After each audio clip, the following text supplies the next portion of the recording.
Thank you so much for joining us today.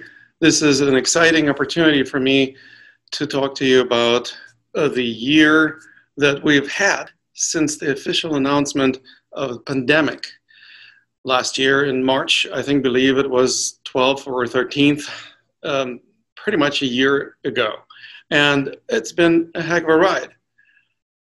For most of us, it's been a challenging year, although many of us also experienced some significant improvements or breakthroughs. And that's something that also I wanted to bring up today, because we're not just suffering, we're also experiencing improvement in the quality of our lives. And some things that I will be sharing today that will help improve the quality of life. And also, I want to share some of the lessons that I know I've learned, many people I work with learned as well. And you are welcome to ask any questions. If you have any questions related to Qigong or Tai Chi or any related disciplines, or questions related to resilience, how we managed to actually thrive during this time despite all this pandemonium. Now, first of all, I don't want to sound smug. So if you experienced any suffering, if you lost any loved ones, if you experienced some financial challenges or health problems during this year, I have you in my thoughts. And that's something that is an important thing to put front and center, that we want to be aware and cognizant and compassionate to each other.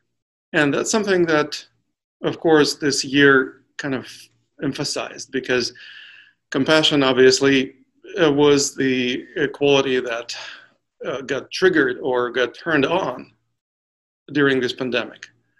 Of course, there's also such thing as compassion fatigue. If you are in the healing professions, you probably experience it from time to time. And at the same time, we also want to remember those who we lost this year, or those people who suffered from health issues. If you yourself suffered from any health issues or other challenges that life threw your way this year, obviously I want to make sure that you are fully acknowledged, and if you need help, please speak up and I will be happy to help you whichever way I can. Now, on this note, obviously this year has been a year when a lot of us had to learn how to be more compassionate. Not everybody knew how to be compassionate. And so a lot of events that unfolded since last spring, say, were kind of challenging in terms of being compassionate to other fellow human beings. There was a lot of rivalry, a lot of political turmoil, and as you probably are aware, there was this contentious political process in the United States, the elections, which caused quite a bit of turbulence in society, and also brought to the surface our values, brought to the surface what is really true to us, brought to the surface of consciousness some of the unconscious things that perhaps we didn't want to really reveal unless push comes to shove.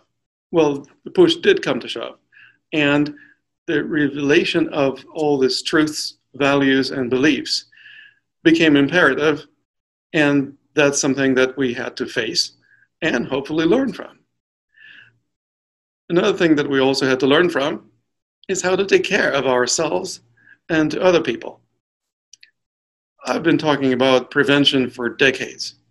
Many of our colleagues have been doing that even longer than me. How many people were actually paying attention to prevention? How many people were really paying attention to taking care of their health before they get sick? Well, now it's something that is imperative, and most people begin to actually pay attention to their own health and to prevention of disease. So this is like a dream come true for many of folks like myself who have been on the cutting edge of the health consciousness revolution.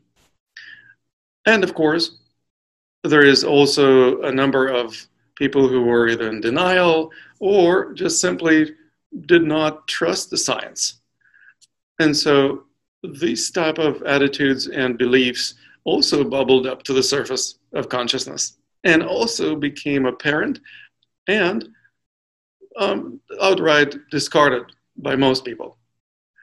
What happened as a result of clarification of these beliefs? Well, hopefully more clarity, hopefully more awareness. And this self-awareness is something that actually is one of the primary causes of greater health and the prevention of disease. Because where attention goes, energy flows. We actually are learning how to become more self-conscious, or self-aware, I should say. Self-conscious is maybe more like shy, but self-aware is what we really need to be. Why? Well, because where attention goes, energy flows. If you pay attention to yourself, where does energy flow? It circulates in your system. It actually creates a massive energy flow within your body, within your energy system. And it creates the opportunity for tapping into that flow of energy and being more in the flow. What happens when you are more in the flow? Well, you experience greater sense of wellness and well-being. That's what happens when you are in the flow. You also struggle less. Struggle against what? Well, struggle against the flow of things in the universe, the Tao. When we learn how to struggle less, something really remarkable happens. We actually can enjoy the ride. We can enjoy our lives more fully.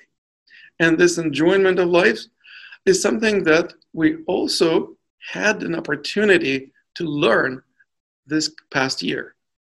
Now, sounds really preposterous, right?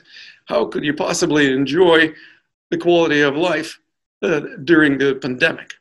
Well, actually, I did quite a bit of research and study and evaluation of many people I work with or communicate with, people who responded to our surveys, people who attended our World Congress on Qigong. There were a lot of people I received information from and took some time to process it. And guess what it revealed? The majority of people actually said that their quality of life improved during this year. Sounds strange, sounds counterintuitive, but that's the fact. The majority of people, at least the people that I collected information from, and it's a pretty statistically viable spectrum of people, over 1,000 people. So it's a significant group of people who are obviously somewhat related to Qigong, somewhat related to the energy arts or Tai Chi or related disciplines. These folks reported that their quality of life by and large improved. Of course, not everyone reported that. For some people, the quality of life diminished, whether because they got sick or because they couldn't tolerate social distancing or can handle wearing masks or had to cancel the trips abroad or any travel to that matter. Of course, we had to cancel our trips. Of course, we had to cancel our events. It's a given that a lot of folks in our community who are teachers, who are professionals, had to actually experience some setbacks. And I want to dedicate a fair amount of attention today to those of you who are professionals in our field, because I have some awesome solutions for you. And I also want to acknowledge that, yes, there were some setbacks. There were canceled events. We couldn't travel to teach retreats or workshops. We also couldn't accept people coming to see us from overseas or even other parts of the country because they couldn't travel either.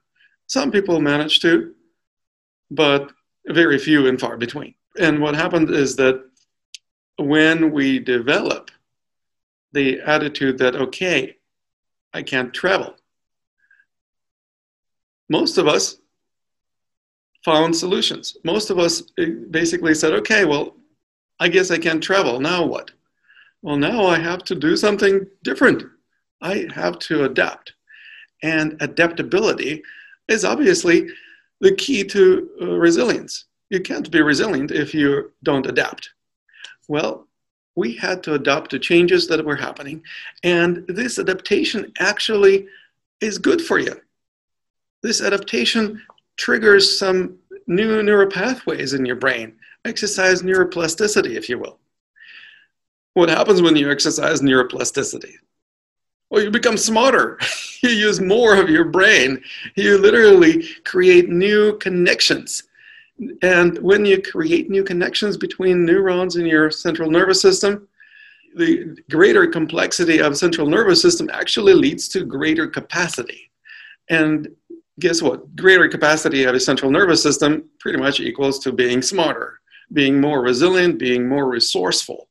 And that's something that obviously can improve the quality of life, even though at the onset, when we get triggered to do this kind of adaptation, it doesn't feel good. Well, that's basically what resilience is about.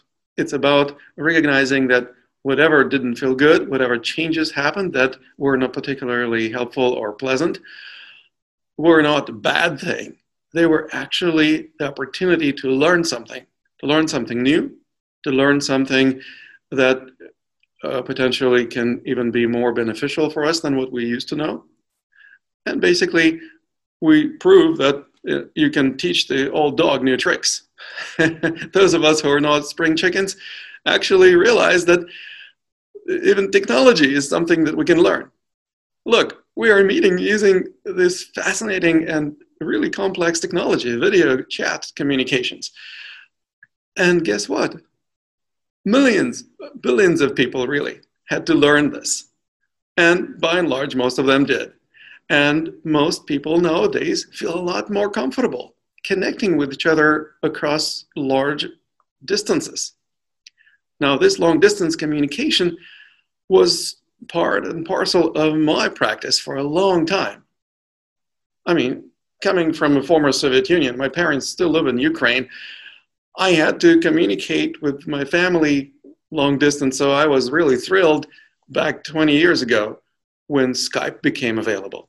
And then other video chat or video conference systems like Zoom, for example.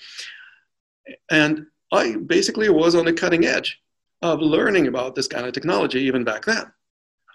And that's one of the reasons why I managed to thrive even during the pandemic. Because I was not trying to learn how to use this technology. I knew it really well. I knew it like the back of my hand, so they say. And one of the things that I had already been doing for a long time, for like 15 years, is working with most of my coaching clients and students long distance. So in other words, it wasn't a challenge for me. But obviously it was a great challenge for a lot of other practitioners in our field.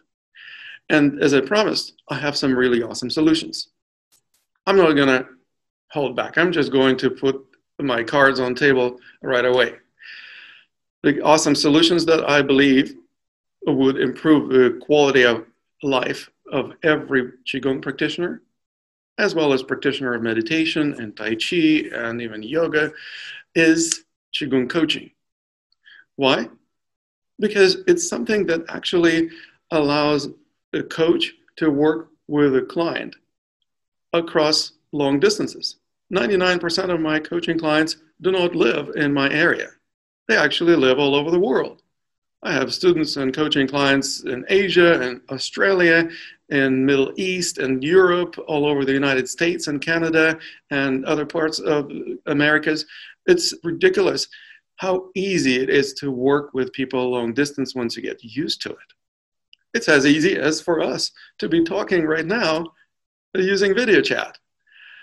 Another thing that also makes a huge difference in quality of work with our clients as coaches is that we stop teaching. Now, you may be like, wait a moment, I'm a Qigong teacher. Are you telling me to stop teaching? Well, I don't want to tell you that you should just quit teaching and never teach again. But switching from the teaching mode to coaching mode is something that is so amazingly beneficial for the client and also so really beneficial for you as a coach or as a former teacher that you will probably not want to go back. You may want to try how teaching works once again, when you can have live events or classes, but even in the context of face-to-face interaction with students, it's actually much more beneficial for the student to receive coaching than to be taught. Well, let me explain, because it may sound really strange. If you have been practicing Qigong, if you've been taught Qigong, well, then you probably have significant respect for teachers. And if you are a teacher yourself, well, you probably respect yourself and also hope that your students respect you as a teacher. What could be better than being a teacher, right? Well, there are actually alternatives. And coaching is such an alternative that actually exceeds teaching in many, many respects. How does it do it? Well, teaching, by definition, is the method of downloading certain information into the student's brains. And the student, obviously, needs to learn whatever is being taught. And once the student learns, well, they can replicate the teacher's moves or a teacher's techniques or words.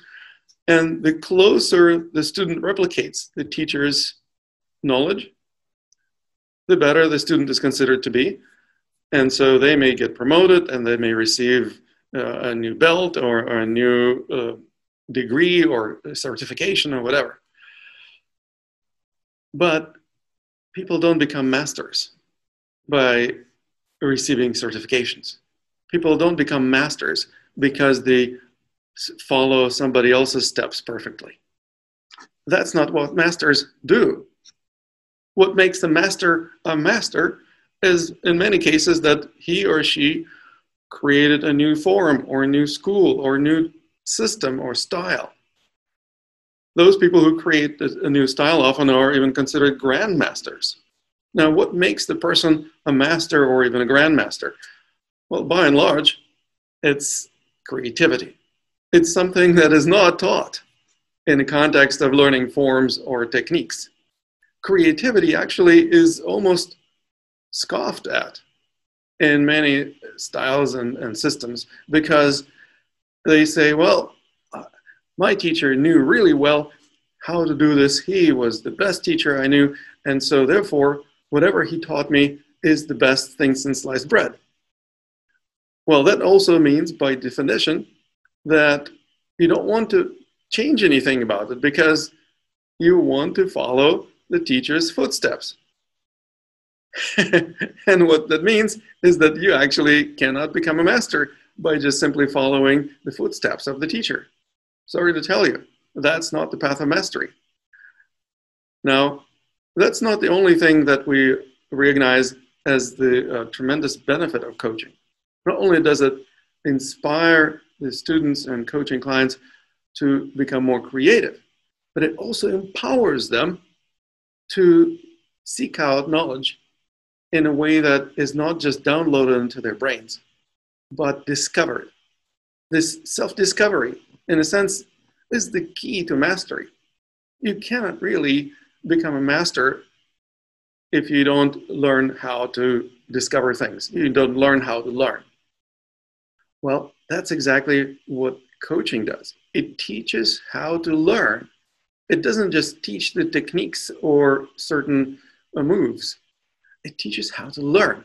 How to learn from what? How to learn from your own mistakes. How to learn from your own setbacks and challenges. How to learn from pitfalls that you may fall into.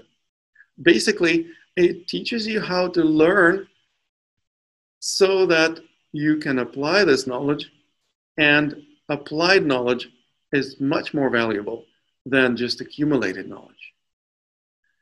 Accumulation of knowledge is nice, but that's not power. They say knowledge is power, and I say, wait a moment. Applied knowledge is power, not just accumulated knowledge. When you accumulate knowledge, you're in the mode of having knowledge. When you apply it, you are in the mode of being knowledgeable. And being knowledgeable is not the same as just merely having knowledge. You know what I mean? I'm sure you do. So what that also means is that when we discover things for ourselves, we start becoming more self-reliant. More self-reliance means that you're not really relying on other people. In other words, you don't hope that somebody will come and rescue you. You don't hope that somebody is going to pull you out of the trouble or out of a muck that you may get stuck in. You learn how to get unstuck. And that is an unforgettable knowledge. Because once you learn how to get unstuck, you will be able to continue using that skill. Being stuck is one of the prime problems that people reported in many of our surveys that they had. Being stuck in terms of being stuck at home, like social distancing, that type of thing, but also being stuck in terms of personal development, professional development, relationships. Being stuck is not fun. It's opposite of freedom. And if freedom is important to you, if freedom is one of the top priority values in your value system, then you will do whatever it takes to learn how to set yourself free. And that's one of the things that is so unique about Qigong coaching, is that we talk about values. Over the years, many Qigong teachers asked me, how come you talk about this kind of things like values? We don't do that kind of things in Qigong. We don't talk about values. I say, well, you know what? That's why you have such huge attrition. The students come to study with you, and it seems like it's a good idea to learn, but they end up leaving just after a session or two, or a class or two, or a workshop or two. Basically, they don't stick around. Most of them don't. How come? Well, because there is some disconnection between their values and yours, or the values that they were hoping to receive as a result of attending your lessons or workshops, and the value of what they actually received. So if there is a discrepancy between the values, wouldn't that make sense to actually talk about values and become really clear on values? And guess what? Values have energetic quality to them. Just like beliefs, just like states of mind, just like energy centers in the body. They have certain specific types of energy associated with them. Wouldn't you say that a racist has a different energy to them than a humanist? Well, it's just about values. But this kind of difference in energies actually makes a huge difference in terms of alignment with a certain course of action, or a certain school of thought, or certain school of Qigong. So if you have a school and you see that people sometimes are not quite in alignment with your values, you may not recognize it that it's a value issue. You may just simply feel like there is some kind of disconnect. What we're going to do is we're going to be learning how to identify the values and how to reconnect with the values in the most intelligent and the most skillful manner. Skillful means, in Buddhism often referred to as upaya, is something that I'm an expert in, and I would love to support you in discovering those skillful means for yourself. I will be sharing with you a little bit more about skillful means in just a moment, because I still want to continue going over some of the lessons that we learned in this pandemic. So, for example, another lesson that many people learned during this pandemic is lessons related to their finances. Damn, a lot of people lost jobs. What can you learn from that? Well, if you consider this as not just a problem, but also a learning opportunity, you may learn a lesson or two. What kind of lessons could you learn from losing a job? Well, first of all, job is not all and all be all solution. In other words, it may go away. Even seemingly secure jobs may evaporate overnight.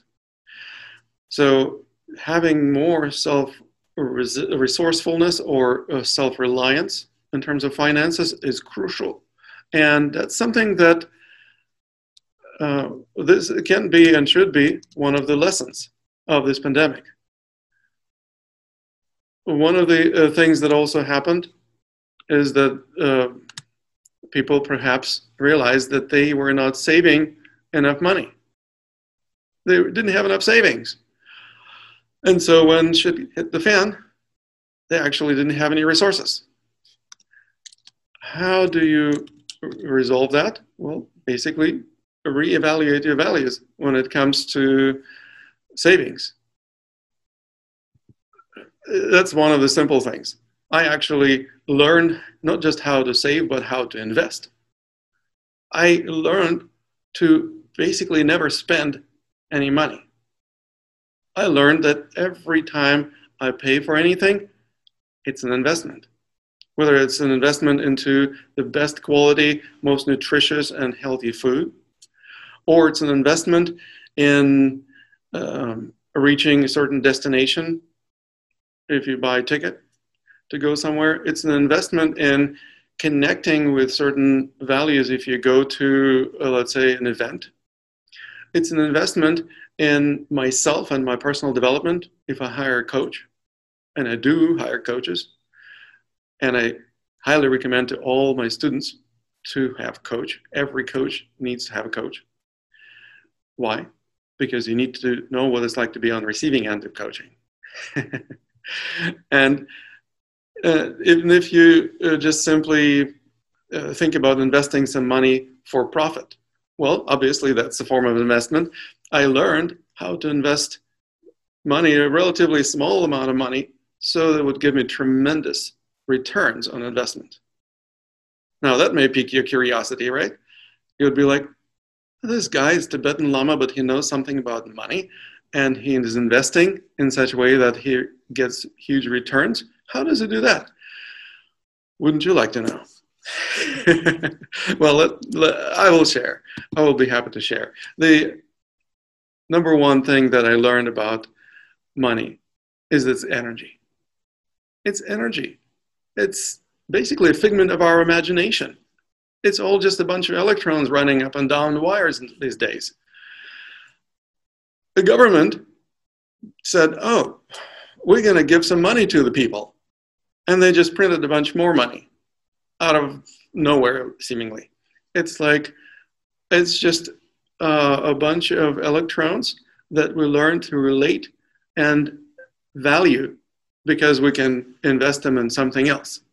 Well, so let's actually relate to it as such, as energy. When we relate to money as energy, then we begin to pay attention to its flow. And one of the things that we learn about the flow is that there are certain ebbs and certain flows. Investing at the time of the ebb, basically it's when the stocks tank or cryptocurrencies tank. That's right, there is a wonderful thing called cryptocurrency these days. And I will share with you in a moment what I learned about that. But yeah, investing in cryptocurrency exactly 1 year ago was the best thing that you could do for yourself and your finances over this course of 1 year. How do I know that? I talked my girlfriend into investing in Bitcoin, which she was really resistant to at first. She was like, this is silly. This is like some kind of electronic money, digital money. It makes no sense. I said, look, honey, it's not going away anytime soon. And I'm quite certain that today is the right day to invest in it. Guess what? Exactly 1 year ago, the value of Bitcoin, along with many stocks, dropped like 50% down.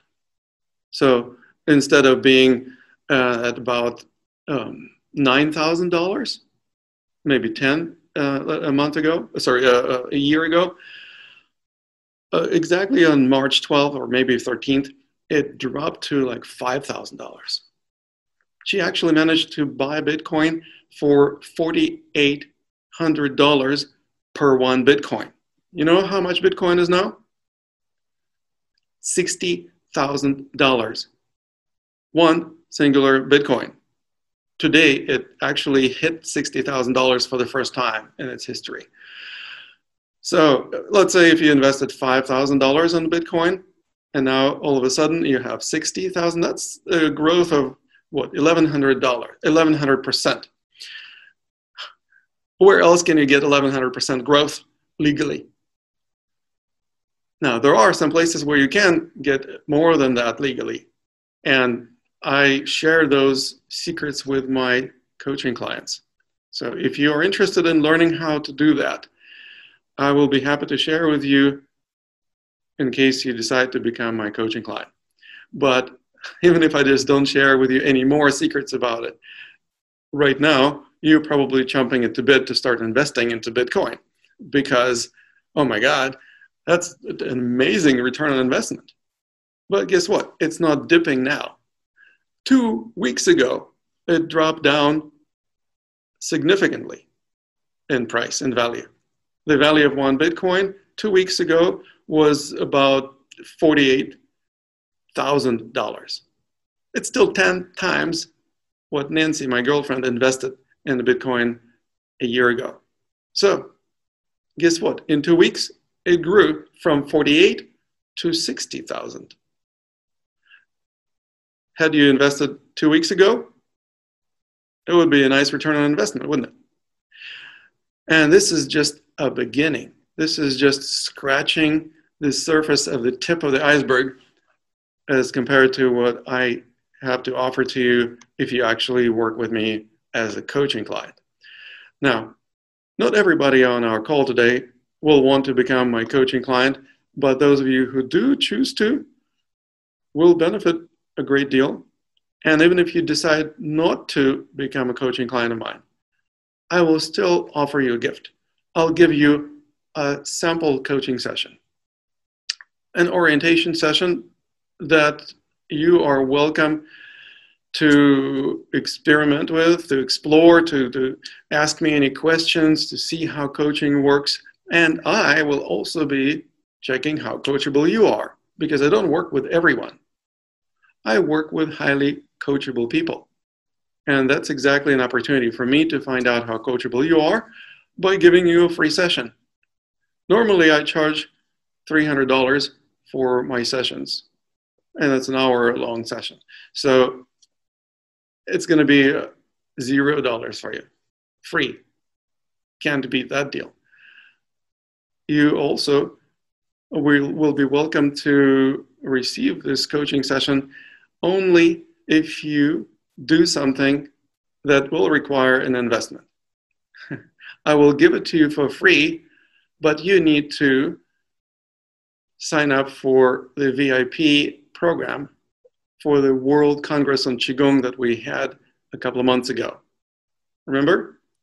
In January, in the very beginning of this year, we had the week of the most amazing interviews with dozens and dozens of Qigong masters. Over 30 Qigong masters were featured, and Dr. Effie Chow, who was the brain power behind the World Qigong Congress, and I put our heads together and organized this as a virtual event for an obvious reason. We couldn't meet with people face to face, so we had to do it virtually. And if you want to get access to all the recordings and all the panel discussions and also the bonus materials that many of the presenters offered, you are welcome to go to worldcongressonqigong.com and check out, if you already checked it out in the past, still just enter your name and email address. You will not receive double of the emails from me. I guarantee that. What you will do is you will get access to some of the recordings, and it's very inexpensive. And a lot of people who received my email today, this morning, already jumped into this opportunity, but not quite as many as 10 people yet. So there are still a few spots left. I said that the 10 of the first 10 people who upgrade to or who purchase the recordings, the VIP package, of the World Qigong Congress will receive a free session from me. Why only 10 people? Because I'm a busy guy. I can't dedicate more than 10 hours, probably in the course of 1 or maybe 2 weeks, to give away free sessions. However, I do love working with people. I would be working with people doing what I do even if I were not paid. My old friend Mark Johnson once told me, look, you got it wrong. You shouldn't just hope to make money doing Qigong coaching. Do Qigong coaching as kind of like a side gig. You have to make money elsewhere. So I basically took his suggestion to heart. I don't really have to do Qigong coaching anymore, but I do it anyway. I love doing it. I teach other people how to do it so that I'm not the only Qigong coach in the world. We already have a nice community of Qigong coaches who went through our programs, who graduated, and are ready to coach other people. And I would love to work with a new generation of Qigong coaches and make this profession really viable and really well respected and also well rewarded, because I want you to be a poster child of success as a Qigong coach. If you want to learn how to become a successful Qigong coach, I have everything set up for you to become successful. Obviously, you need to be coachable. So if you are coachable, you will be able to coach others because you will be able to receive coaching. If you're not coachable, you will not be able to coach others because you can't receive coaching yourself. And obviously, you will not receive the training and certification as a coach. However, that's not something that is cut and dry. The definition of coachability basically is something that is something that the person can improve. You can improve your coachability if you work on it. So that's also something that is obviously subject to change. And there is hope. Even if you are not particularly coachable, for example, you're not particularly resourceful, or you're not in a learning state. You're in a constantly like problem-solving state, or you don't take responsibility for everything that happens to you in your life. That's right. One of the aspects of coachability is actually recognizing that you have to take responsibility for everything that happens in your life. And even if it is illness, you still have to take responsibility for it. Even if it is relationship problems, you have to take responsibility for it. Even if it is a pandemic that is messing up with your finances, still take responsibility for it. You didn't create the virus, but how you react to the pandemic is up to you. And that's one of the benefits of coaching, is that we learn how to stop reacting and start responding to all kinds of stimuli that happen to us in our lives. What's the difference between a reaction versus a response? Does anyone know? If you know the difference between reacting versus responding, feel free to unmute yourself and tell me what you think. Yeah. Seems like Elizabeth is raising her hand. Emotional. A reaction is emotional? Yeah, whereas a response just comes from truth. Wonderful. Yes. That's a really nice understanding of difference between reaction and response. I would also say that a response is the ability to adapt to the flow of things, as opposed to the textbook definition of reaction it's an action against oncoming force. It's just like in Newtonian physics. If there is action, there's going to be a reaction. Well, what happens is that we learn how to stop reacting, acting against whatever life presents to us. We actually learn how to become responsive by moving along or moving ourselves out of harm's way. It's like in martial arts. When somebody's punching you, just don't stand there like a dummy and get punched out. move out of harm's way. How do I move out of harm's way? We call it rolling with the punches. I'm not going to be tensing up and resisting the movement because I'm going to get my face broken. I'm going to relax and flow with it. Now, this is the skill that can definitely help in the context of martial arts training. But once you learn how to do it in your physical body, you become a walking manifestation of this principle. You literally know how to roll with punches. And you also can apply this in other areas of life, because not all energy projections that you experience are physical projections in the form of kicks and punches. Some of them emotional, some are verbal and political and other projections, and we learn how to respond to them instead of reacting. And guess what happens to the stress level of a person who's responsive rather than reactive? Exactly. The stress level drops. You become much more present, much more comfortable in your own skin, much more capable of handling the situation because you are not so in the fight or flight state. Now, there are also other benefits of responsiveness that we will be exploring through our coaching programs. I have some questions that I see folks typed here in a question box. So feel free to also add more if you have any questions for me. I see that Mike O'Connor asked several questions. One of them is, are you planning to share some Qigong techniques where you're not interested in Bitcoins? Are you planning to hear other voices? Well, I do not plan on hearing other voices in terms of voices in my head, if you're talking about that, Mike. If you want to speak up, you're asking me if I'm interested in hearing your voice. Yes, I'm interested in hearing your voice, Mike. You also said that if I'm interested in Bitcoin, I will speak to a financial advisor. Okay, great. Speak to a financial advisor. That is totally your prerogative if you have a financial advisor who knows anything about Bitcoin. But most financial advisors are still operating on the foundation of what they learned back when they were being trained to be financial advisors. If your financial advisor has been around the block a few times, in other words, they received the training more than 10 years ago, they probably don't really know much about Bitcoin or other cryptocurrencies. And Mike also posted another question: how do you define a coachable person? Well, I already answered that.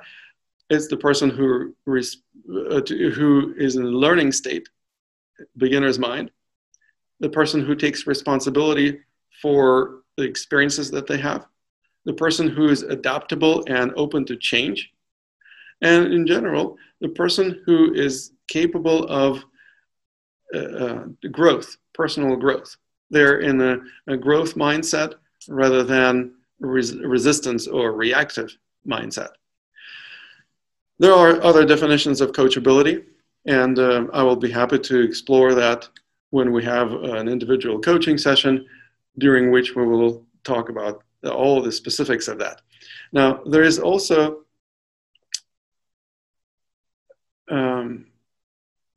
it's not a question. Carolyn said, can we change the subject from money? Money is not the value to you, Carolyn. I get it.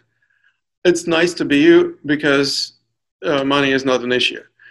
I'm totally happy to switch the subject from the subject of money just because you asked for it. But for all the other folks who actually are not opposed to learning about the energy of money, rest assured, I have a lot of great information for you and opportunities to learn a lot more, not just by hearing me talk, but actually by learning from other sources. I will not be talking about it anymore because apparently Carolyn says to shut up about money. Yeah, Marcia, thank you for answering Mike's question, you typed here that open to change, willing to consider new ideas, will take action, and self-motivated. Yes, self-motivation is another really important aspect or facet of coachability. And Sir Frederick couldn't see the question box. Well, guess what? If you type your question in the chat box, I will see it and will be able to answer your question. So consider chat box to be the same thing as the question box. And you also, Sir Frederick said, sounds like instructor training. Well, instructor training and coach training are not the same thing, because the coaches receive coaching. In the context of coaching training program, yes, you will receive training, but you also will receive coaching, both from myself and other coaches. Basically, you will experience what it's like to be on the receiving end of coaching enough so that you will know what your coaching clients will be experiencing as well. It's also very important to continue receiving coaching even after you graduate. And many of our graduates continue receiving coaching from me or participate in mastermind groups.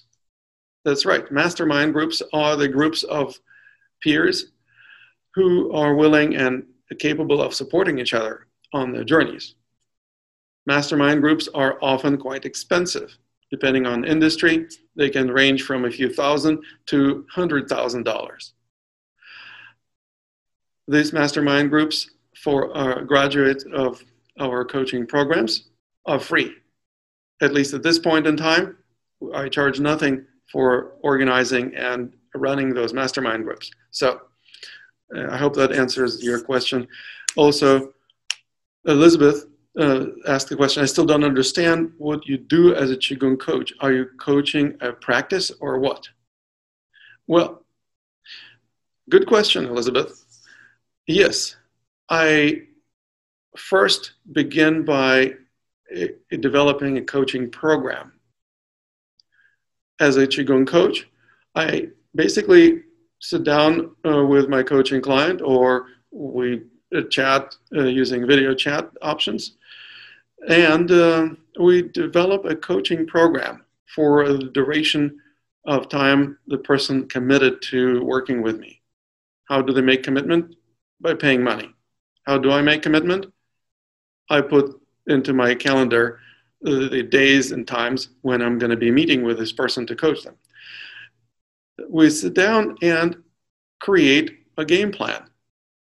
First of all, understanding what is it that you are dealing with? What are the challenges that you're struggling with? What are the aspirations or goals that you would like to achieve? I actually like transitioning in that context from goals to dreams, because most goals are extrinsically motivated. Most people, when they come up with a goal, tend to think of a goal as something that would be justified or informed by the media, by the social norms or mores, by society in general, by the parents, by their religion, or whatever informs your goals. But dreams are much more authentic. We want to manifest our dreams, not somebody else's dreams. Dreams also come from within ourselves rather than from without. So this intrinsic nature of dreams is something that we put to good use. We also recognize that we can actually use energy awareness that we can apply to dreams.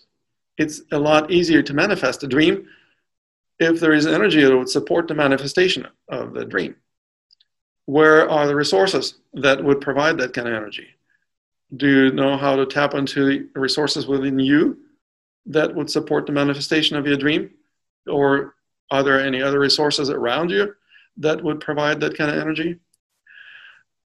Clarity of vision is also very important in dreaming, because it literally makes it a lot easier to manifest a dream that you're clear about. If you're unclear about the dream, it's going to be a pretty mucky manifestation. In other words, you're going to experience something. How close it's going to be to your dream, Who knows? Because you weren't clear in the dream in the first place. So what we do is we develop clarity of vision. We also develop a certain game plan in such a way that we develop milestones that would be like stepping stones. As we go along this path, or as we progress along this coaching program, we check, did I actually reach that milestone? If I did, great. Let's celebrate. Let's take advantage of it. Let's capitalize on this achievement. If I didn't, well, what is it that prevented me from achieving that? Did something stop me, or did I get distracted, or did I lose interest? Did I take action that I said I would take? Coaching also provides accountability. Unlike most relationships that don't really enforce or provide much accountability, coaching does. Even the best friends may not give us any accountability because they may not feel motivated to keep us accountable. Our best friends may not have the skills to provide accountability to us. Our best friends may not know that we need it, or they may feel self-conscious about it. In other words, our best friends often don't do that which our coaches do. Our coaches provide us the accountability as well as the expertise and the skills of coaching. And one of the skills of coaching is asking the right questions. What are the questions that coaches ask? Well, first of all, what's working, what's not working right now? How satisfied are you with the current state of affairs? And what is it that you would like to improve or change? Where would you like to be in, say, a year from now as a result of this kind of changes? What is it going to be like? How will you know that you've achieved what you set out to achieve in a year? What would be different in a year, or we'll say 6 months, or whatever length of time you choose to set up the coaching program for, as compared to today? And then we start working on developing the game plan or strategy that would actually facilitate that transformation or transition from the current state of affairs to the desired or dream state. And one of the things that I use a lot is practice of dream yoga. I'm a Tibetan Lama. I studied dream yoga as one of the spiritual disciplines associated with my spiritual training. And dream yoga actually is very little known in America. A lot of people hear about yoga, but dream yoga is something much less known. Now, one of the things that is amazing about dream yoga is that it actually teaches you how to perceive everything as energy, because everything is energy in dreams. What is it, everything made of in dreams? It's the energy of consciousness. Things appear to be solid or vivid, but it's nothing other than the energy of consciousness. And we learn how to develop that attitude that everything is energy. Well, as Qigong practitioners, we probably should have this kind of attitude, because this is the type of attitude that actually makes us energetically aware. And what's the value of Qigong practice if it doesn't bring forth energy awareness?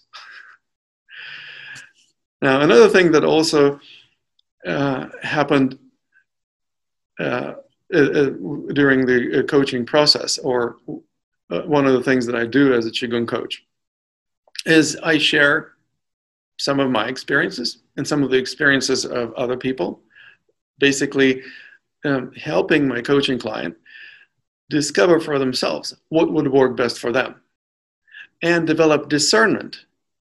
So don't just replicate my actions because they work for me. You have to develop discernment. And this discernment is the ability to make decisions based on basis of energy resonance. Energy resonance is something that we always feel. We often put it in different terms. For example, I like this music, I don't like that music. Or this is yummy, this is yucky. Whatever. Basically, a lot of people operate in a rather dualistic, black and white manner of discerning things. It's not really discernment, it's just judgment, often based on preconceived ideas of what's good and what's bad. As Qigong coaches, we help our coaching clients transition from the black and white, linear, one-dimensional way of deciding what's right and what's wrong, and empower them to develop discernment based on energy resonance. Feeling the resonance of energy is easy. It's just like, imagine you're in a party, for example, and there are different people you can hang out with. You're not just going to hang out with people willy-nilly. Hopefully, you will feel who is the right person to hang out with. Well, who would be the right person to hang out with?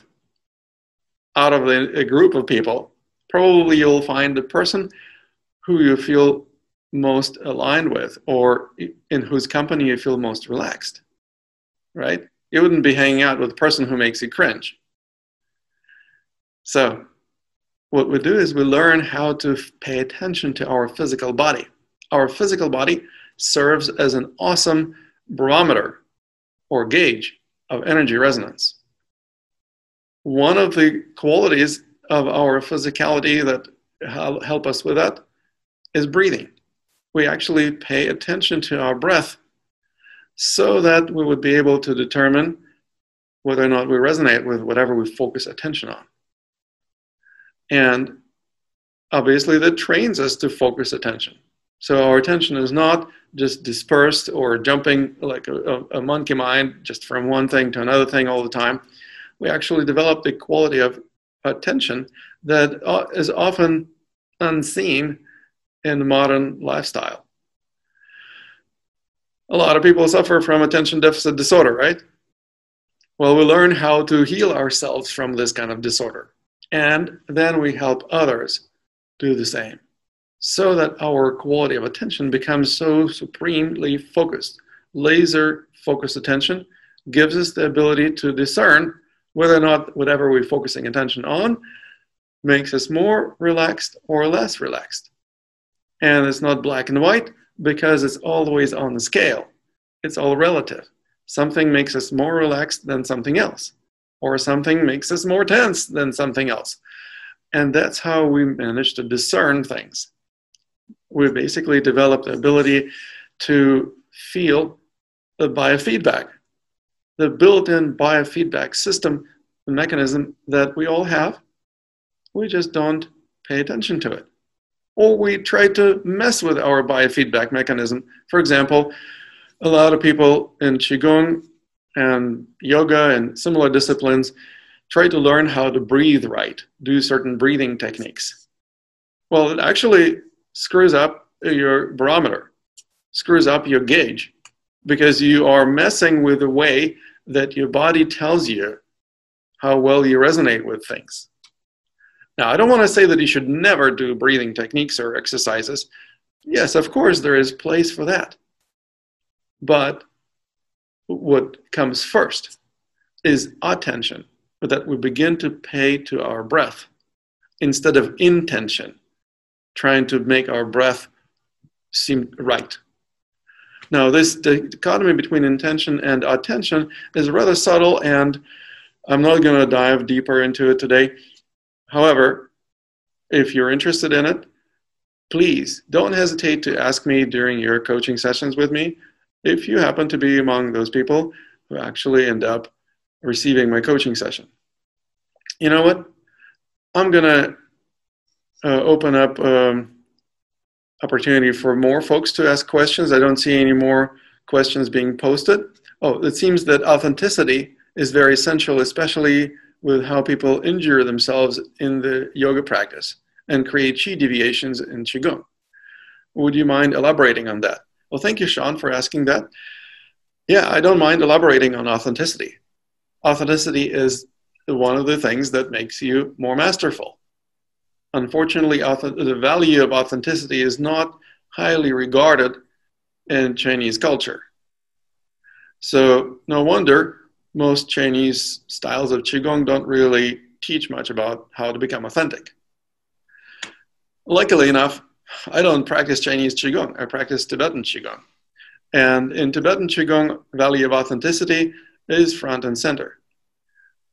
Authenticity is essentially very much the ability to discern what works for you so that you don't just follow somebody else's steps. You actually do that which is beneficial for you, realizing that your energy, your physique, your mentality may be different from those of other people, including your teachers. And just doing whatever the teacher does, monkey see, monkey do type of technique, often doesn't work, or often leads to inauthentic practice. Now, of course, I'm going to get a lot of schlack from Qigong masters who will be saying, oh, who are you, whippersnapper, to tell us that authenticity is more important than my teachings? Well, you know what? I'm not afraid of that. I welcome this kind of dialogue. And I'm quite certain that my ability to discuss authenticity will hopefully bring more people into this camp of those who recognize that authenticity is a primary value, one of the very important fundamental values that we need to pursue. And if you are the person who already values authenticity, then you probably are rejoicing right now because you have an opportunity to dive into the study of energy arts that supports authenticity rather than squashes it. It actually makes you more capable of being who you really are, because all Qigong coaching does is inspires you to learn about who you truly are. Who are you? Well, probably not who you think you are. Who you think you are is probably just the tip of the iceberg as compared to who you really are. How do I know that? I just ask thousands of people about this. Do you agree with this assertion that what you know about yourself and who you think you are is just the tip of the iceberg as opposed to who you really are? And so that huge part of the iceberg hidden underwater is where most of your resources are. It's where most of your dreams come from. Is where you can actually tap into much greater wisdom if you develop a clear interface between the tip of the iceberg and the bottom part of the iceberg. And developing this interface is something that we study and learn and master in the context of Qigong coaching. Mastering this interface is something that makes you a master. Let me clarify. Mastering this interface is the process. So what we do is we realize that mastery is not a destination. Mastery is a journey. It's a journey of mastery, a journey that consists of steps that make you more and more masterful, rather than a destination when you one day get dubbed with a degree of a master. Now that's preposterous, and I'm sorry, but it's going to kind of blow out of water, so to speak, some of these misconceptions or myths about masters. And some masters may hate me for this. I don't give a crap. What I do is I just simply help more people become their own masters in their own right. And if you're interested in becoming a master in your own right, I invite you to join me on the path of mastery. It's not a path to mastery, it's a path of mastery. It's just like enlightenment. A lot of Tibetan lamas may think that I'm renegade because I say, look, we are not on a path to enlightenment. Sorry to tell you. We are on a path of enlightenment. We're learning how to experience enlightenment just like we learn how to experience mastery on a daily basis. A little bit of enlightenment here, a little bit of enlightenment there actually brings you into an enlightened state over time. And when you become more and more enlightened, your quality of life changes. And that is the proof positive that you're on the right track, my friend. You don't become sicker when you become more enlightened. Just like you don't become sicker when you become more masterful. You develop self-mastery. That is what mastery is really all about. And that's something that obviously I value highly. That's something that I stand for. And that's what I offer to you, my friend. So if you're interested, please go to... I have a question. When you're talking about coaching, Yes. I have been offering in a small group of seniors a DVD on Qigong 3 times a week and emphasizing them to check each time we meet to check their method of breathing as from the diaphragm versus not from the diaphragm. I've been doing this for some time. I consider myself not a teacher, but just sharing what I found important for me, and hopefully they could benefit from it too. Would you consider that a type of coaching? And if so, how can I know that they are benefiting from this technique of following the DVD and doing it each time we meet?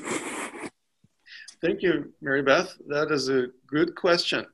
Is this a coaching if you show people a DVD and they try to emulate a certain technique of breathing or whatever?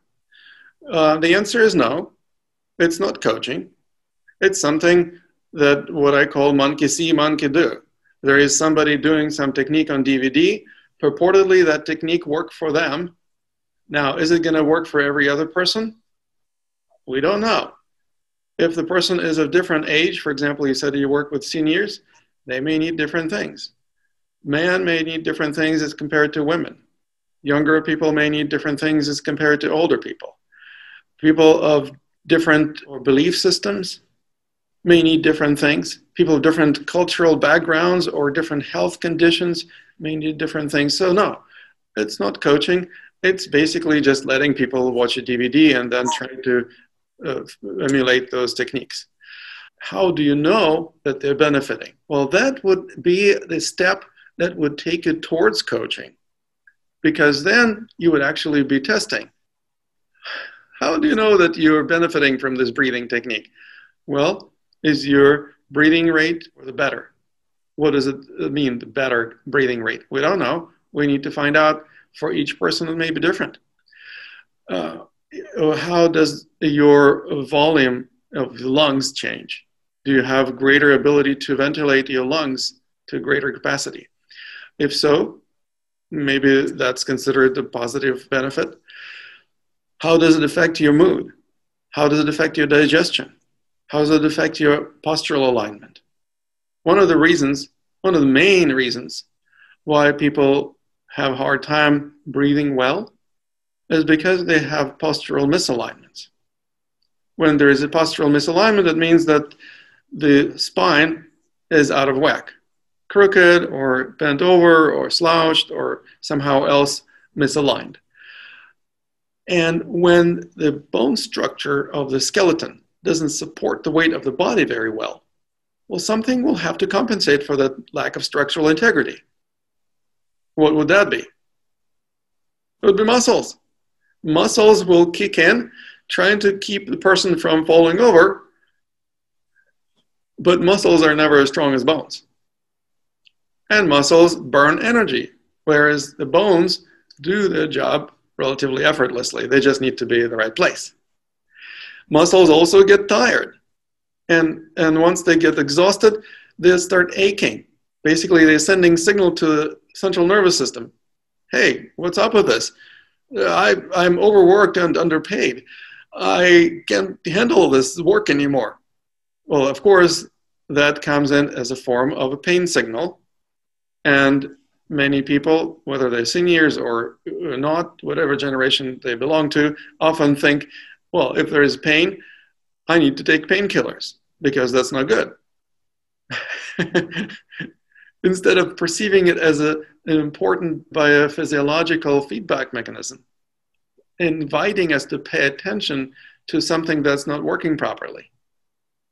We try to kill the messenger. That improper functioning of the part of the body is still happening, we just don't recognize it, which means we can't attend to it, which means we can't pay attention to that which is actually weak. The weak part of the body is the part of the body that's going to start breaking down or complaining first. You know, like the chain breaks at the weakest link.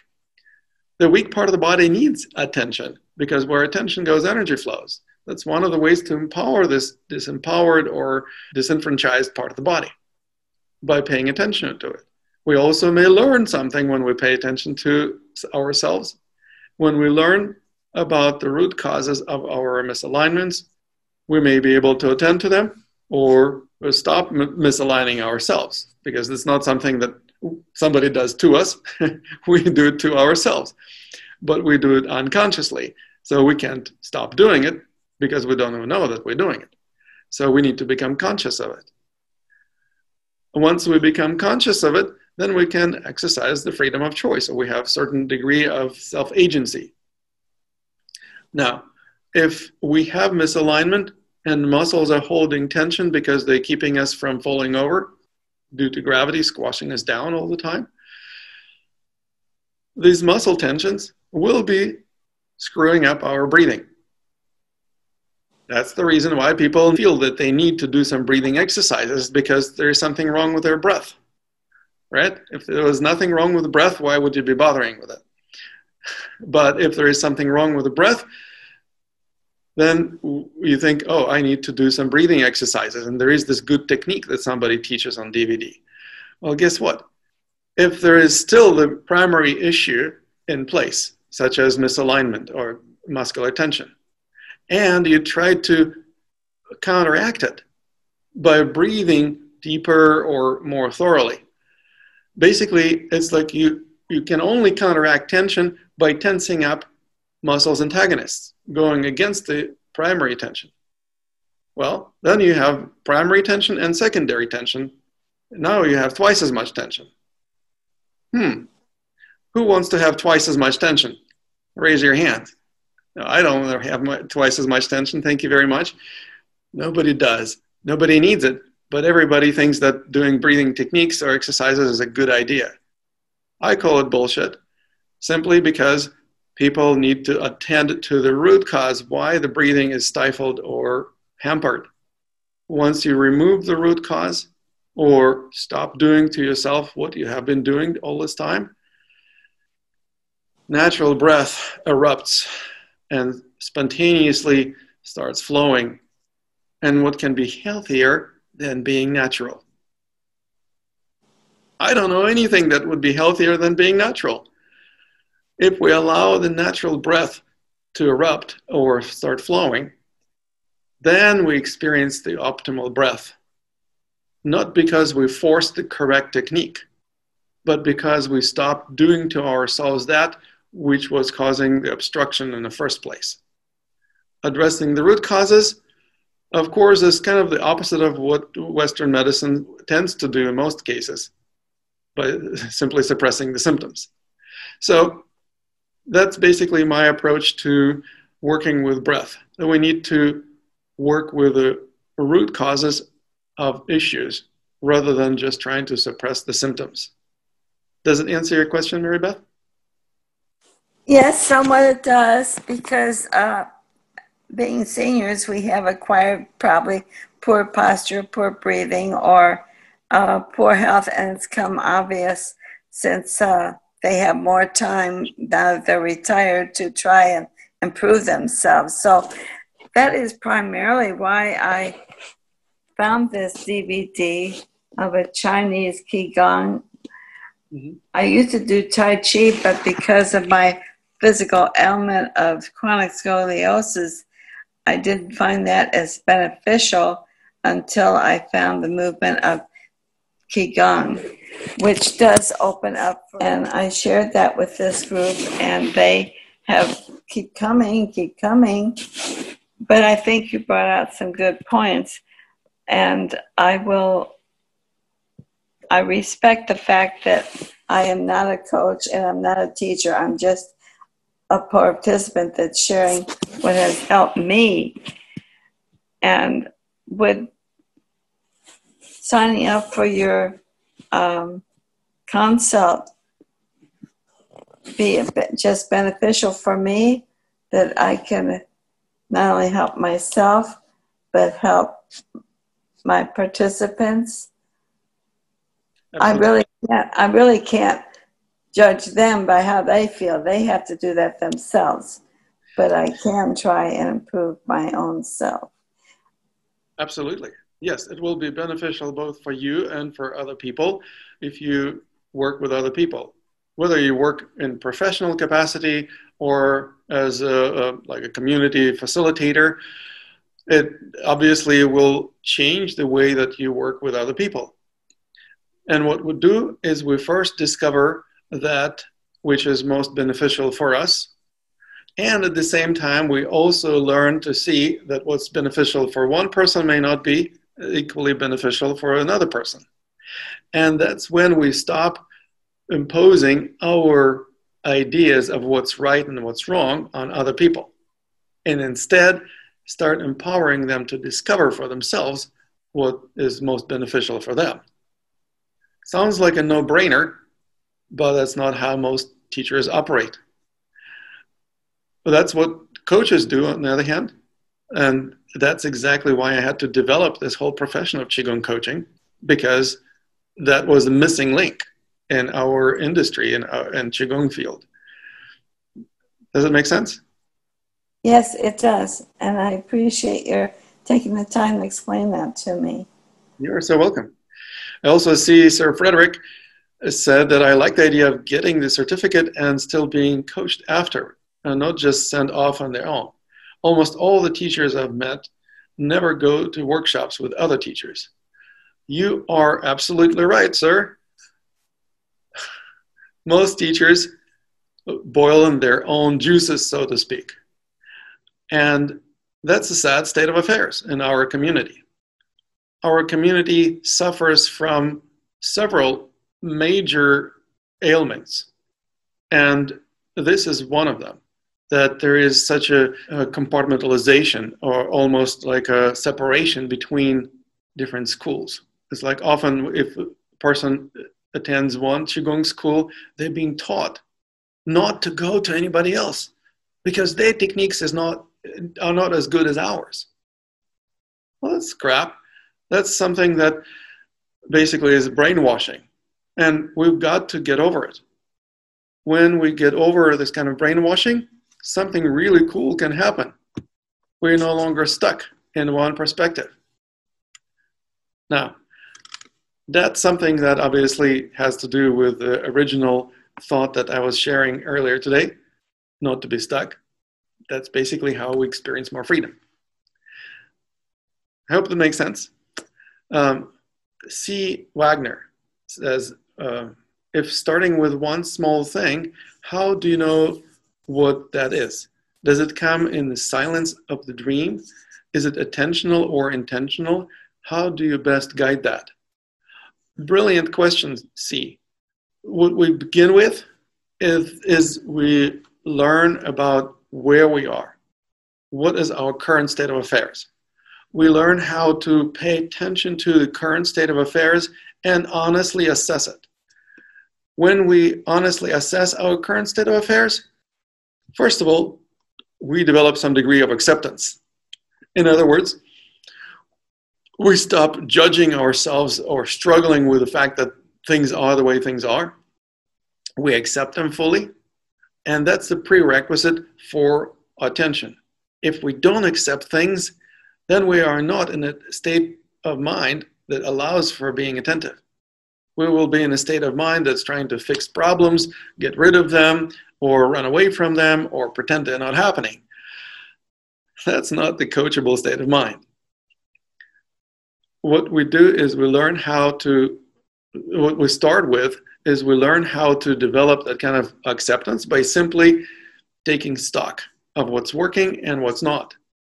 What is the current state of affairs? How satisfied am I with my current state of affairs in my life? And we take a little bit of time developing this ability to pay attention to ourselves and identify certain strengths and certain weaknesses. When we develop greater clarity about ourselves and our strengths and weaknesses, then we may be able to capitalize on our strengths, and we also know what kind of weaknesses we're dealing with so that we can empower them and make them less weak or stronger. And as we go through this process, we create greater balance within our energy system, within our physical body, within our consciousness. With that greater balance, then we can make better decisions. We also may be able to enjoy our lives more fully because we are in greater balance. We experience greater health, greater relationships, greater state of mind. In other words, the quality of life improves. And we don't stop at that. We continue by developing certain skills. As I mentioned, there are certain special skills that are integrated into Qigong coaching methodologies that we can use to tap into additional energy resources that would be able to help us manifest our dreams. We also learn how to discern things better so that we make most intelligent choices in our lives. And we also develop greater ability to respond instead of reacting to challenges that life throws our way, which means we become less stressed and more capable of being resilient. Now, I hope that it answers your question, C. It absolutely does answer the question, and it starts with the philosophy, and the philosophy in better having that understanding of being. It's very Taoist. So for me, when I start with the Tao, the how, the what comes later. So that's, it's a reinforcement, that a message of validation. So thank you. You're so welcome. Any other questions or comments, folks? As I promised, we would be going through Q&A. So I want to give you 5 more minutes to ask the most burning questions.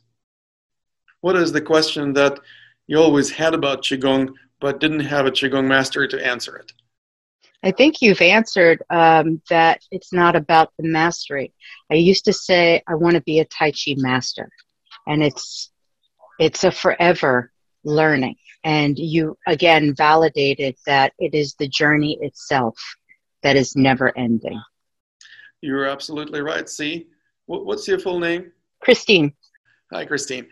Yeah, I can't see you for whatever reason. Your camera is not working, but yes, I do appreciate your dedication to Tai Chi. Oh, now I see you. I definitely appreciate your dedication to Tai Chi and wanting to be a Tai Chi master. And guess what? You are more masterful now than you were last year, aren't you? And you're a lot more masterful than when you just started out. So if we realize that we are on the path of mastery, then each and every time we assess our level of mastery, hopefully we realize that we're not backsliding, we are progressing. As we're progressing, we become more masterful. That's what we celebrate. We celebrate mastery as the process, because there is no end to it. If the master says, okay, now I'm a master, I've made it. I don't need to learn anything. I don't need to master anything anymore. Now that's a pretty deficient master in my book. We reached the pinnacle of his or her accomplishment and basically will no longer grow. That's the opposite of what one would expect of a master. Well, if you expect of a master that they continue growing, then you realize that it's not a destination, it's a process.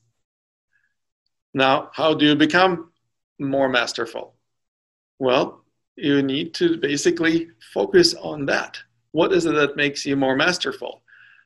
Authenticity, creativity, resilience, ability to take responsibility for your actions, ability to learn new things, ability to adapt to the new situations or circumstances in your life, becoming more awake becoming more enlightened, if you will. And again, as I mentioned, enlightenment also is not destination, it's a journey.